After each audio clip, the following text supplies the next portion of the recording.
Stay tuned for more footage of these little guys and the annual installation of the birdhouses at Tod Inlet.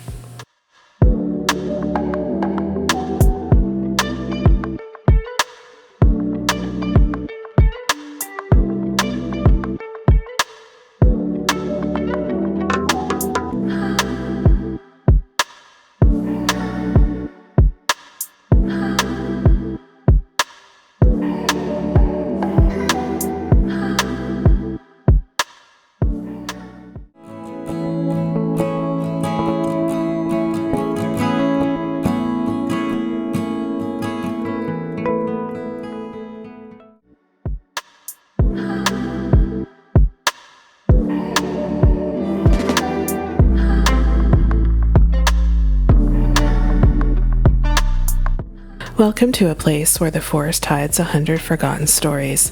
Tucked away on southern Vancouver Island, behind one of the world's most famous gardens, lies the peaceful sanctuary of Tod Inlet, part of Gowland-Tod Provincial Park. But long before it bore this name, it was Teeklef, the place of the blue grouse.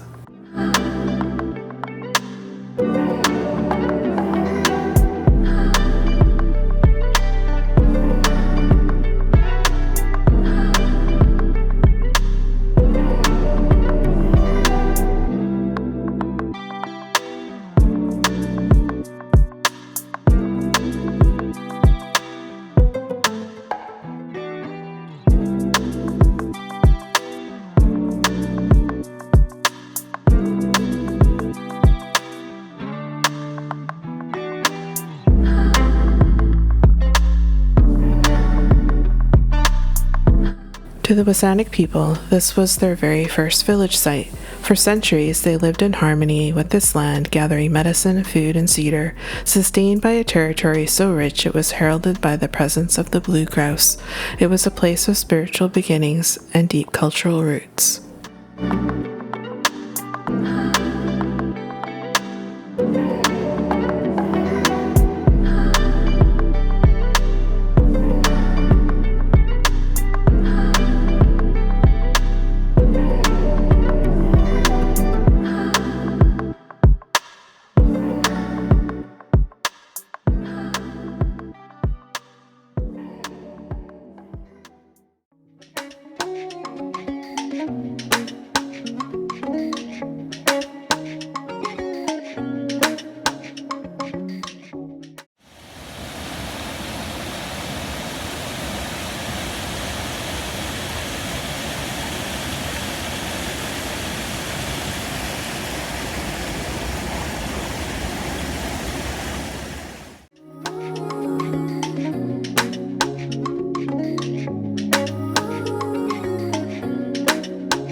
For centuries, the Wasanic people sustainably gathered edible plants, traditional medicines, and building materials here. The historic village was tragically burned down in the 1600s by a Haida raiding party, leading to the survivors to establish the neighboring modern-day communities of Tsartlip and Sout. Today, hikers can still spot ancient shell middens and living centuries-old culturally modified western red cedar trees along the trail margins. But by the early 20th century, the quiet of the inlet was replaced by the deafening roar of industry. Attracted by rich limestone deposits, in 1904, Robert Bouchard and his wife Jenny established the Vancouver Portland Cement Company, the West Coast's very first cement factory, right on these shores.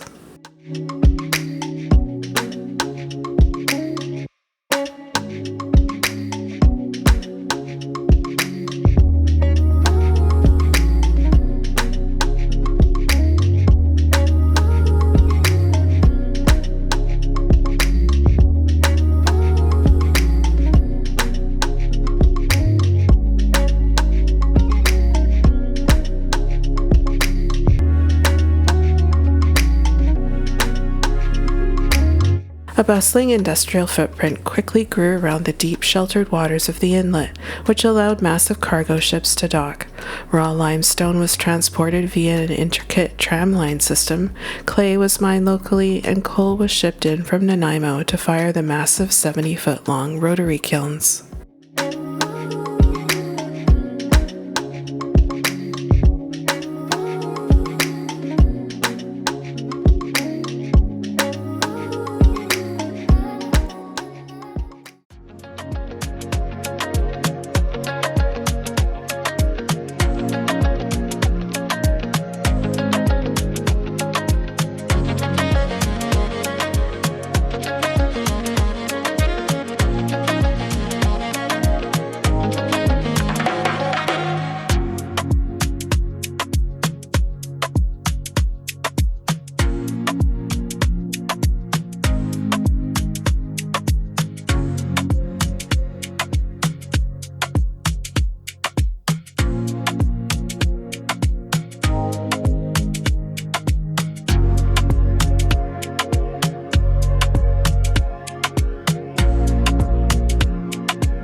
To power this massive operation, a diverse and strictly segregated community of workers emerged out of the wilderness.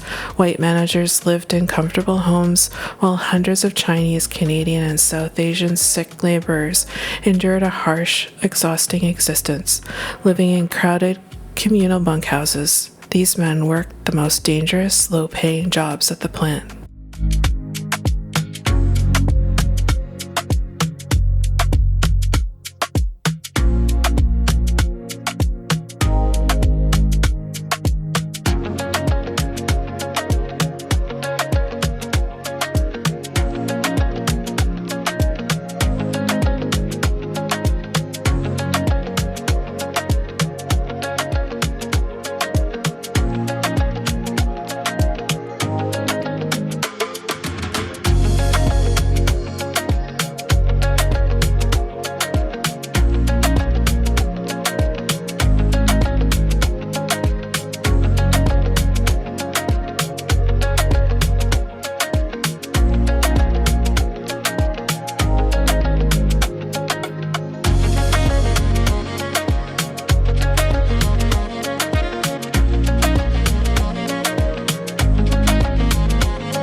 The sick pioneers faced the grueling task of stepping inside the blistering 2,700-degree rotary kilns to reline the bricks, with nothing but wooden planks strapped to their feet for protection.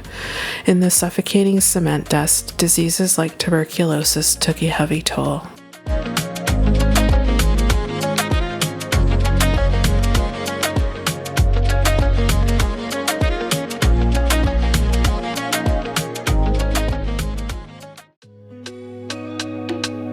Fed up with the toxic conditions, the sick workforce collectively left around 1910, but not before honoring their countryman, Tar Gul Singh, who died of consumption.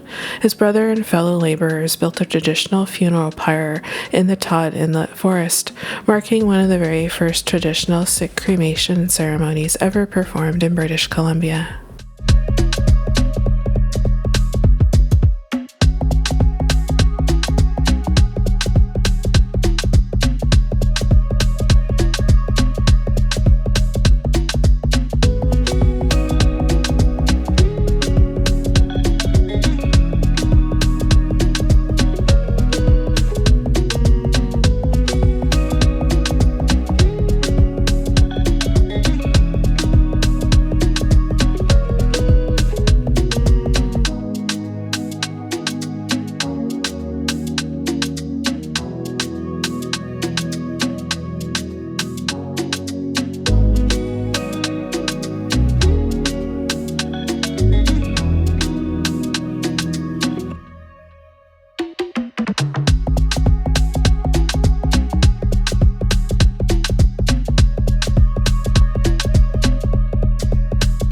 Over 200 Chinese men lived in a self-made bachelor community during the peak years, growing their own vegetables, raising livestock, and playing mahjong or fantan.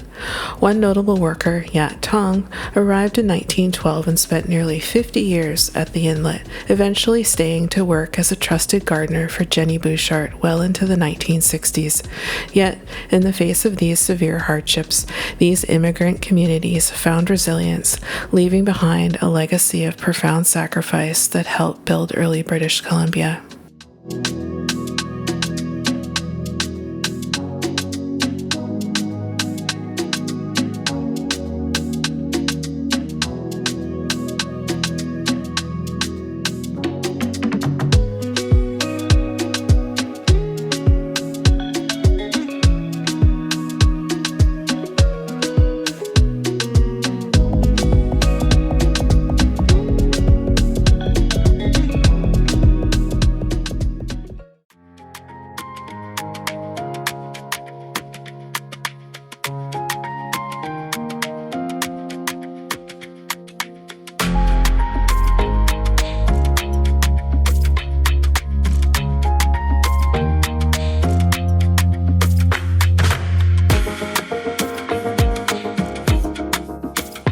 When the limestone was finally exhausted and the factory closed its doors in 1921, nature slowly began to heal the land, and Jenny Bouchard transformed the rugged quarry pit into the world-renowned Bouchard Gardens.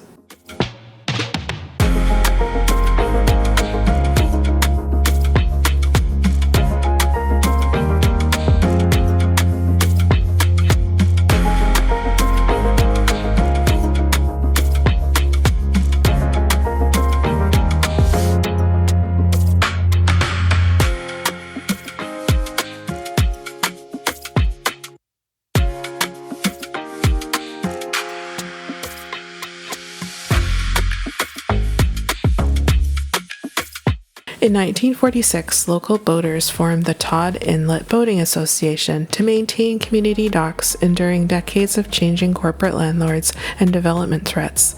Though corporate shifts forced the official club to dissolve in 1981, members kept their community spirit alive for decades, helping shape the protection of the provincial park we enjoy today.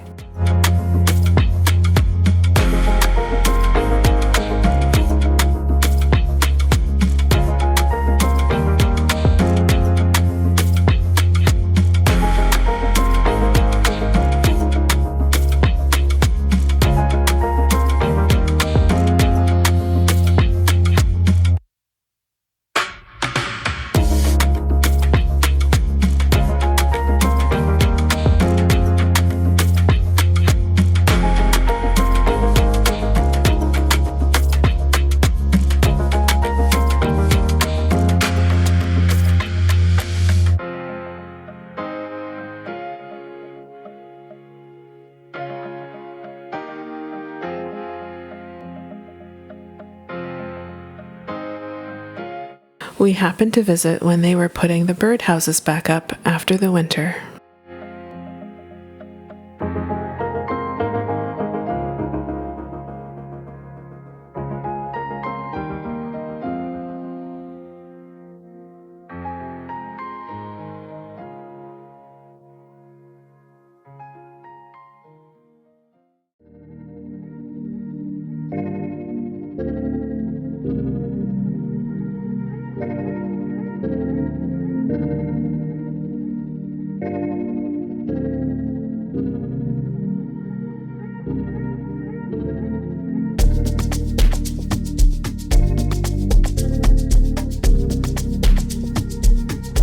At the water's edge, park visitors will find a public dinghy dock, a restored sandy gravel beach, picnic tables, and pit toilets, offering a perfect quiet spot to rest and reflect on the deep layers of human history buried beneath the forest.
In the spring, the forest floor blooms with wild trilliums and fawn lilies. Keep your eyes open for an old concrete dam built on the creek, rebuilt in 2015 with a dedicated fish ladder for coho salmon and cutthroat trout. Near the water, moss-covered concrete foundations and abandoned bricks peek dramatically through the poplar and alder trees.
For kayakers, canoeists, and stand-up paddleboarders, the sheltered waters of Brentwood Bay provide an ideal 5-kilometer round-trip paddle into the inlet.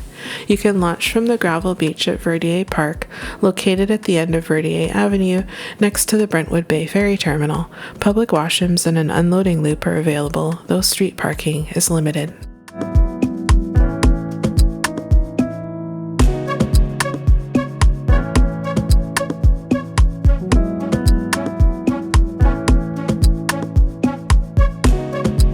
Paddle out past the marina docks, keep Willis Point to your right, and head left into the inlet past Daphne Island and Bouchard Cove. On Saturday nights in the summer, Tod Inlet becomes a packed anchorage for local boaters viewing the Bouchard Gardens evening fireworks display. If paddling out for the show, ensure you have a headlamp and a 360-degree visible navigation light to safely navigate the crowded marine traffic in the dark.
Today, as you walk the quiet trails near Tod Inlet, you are walking on the very paths cleared by those early workers. Beneath the moss, the ferns, and the towering Douglas firs, the concrete foundations, old bricks, and rusting artifacts still remain. They stand as a silent, powerful monument to the Indigenous heritage, industrial grit, and diverse human spirits that forever shape the soul of Tod Inlet.